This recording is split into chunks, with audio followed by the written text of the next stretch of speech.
আমাদের প্রথম ঠাকুর যেটা বিসর্জন যায় চলে, আচ্ছা, কারণ আমরা কাঁধে যাই। এমনকি ৭৬ সালে যখন বন্যা হয়েছিল, এই কনভারসেশনটা খুব রেলিভেন্ট, কারণ কিছুদিন আগেই ভেসে গেল। একদম। তখন প্রায় বুক অব্দি জল ছিল, সেই অবস্থাও মাকে কাঁধে নিয়ে গেছি আমরা, নিয়ম পাল্টাইনি। কোভিডের সময়ও তাই করেছি।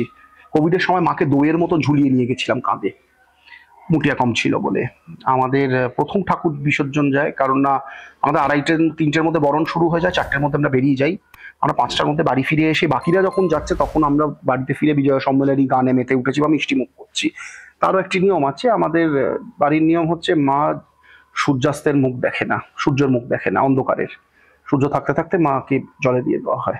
দশমীতে সিঁদুর খেলা, ধুনুচি নাচ, আমাদের রং মশাল নিয়ে বেরোয়, 12টা ঢাক থাকে, পালক দোয়া, আশাপাটি থাকে। 12টা ঢাকের কোনো নিয়ম মানে কারণ আছে?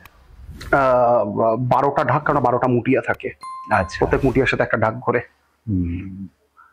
আর তাছাড়া তো আমাদের ভোগ ভোগ কি হয়? আমিষ ভোগ, নিরামিষ ভোগ। নিরামিষ ভোগ। আমিষটা শুধু দশমীতে, তাও মাকে দেওয়া হয় না, যেহেতু মাছ শুভ। আমরা মাছ মিষ্টি মানে নিয়মটা ভঙ্গ করে 9 দিনের আমরা দশমীতে মাছের মাথা দিয়ে ডাল আর মাছের কালিয়া খেয়ে ছেলেমেয়েরা কালার কোঅর্ডিনেটেড সাদা শাড়ি লাল পাড় পরে, ছেলেরা সাদা লাল পাড়, লাল পাঞ্জাবি, লাল ধুতি, ডালের ওপরে ড্রেস কোড থাকে সাধারণত। দশমীর দিন মা বাসি ভোগ খেয়ে যান, নবমীর পান্তা ভাত আর বাসি শাক।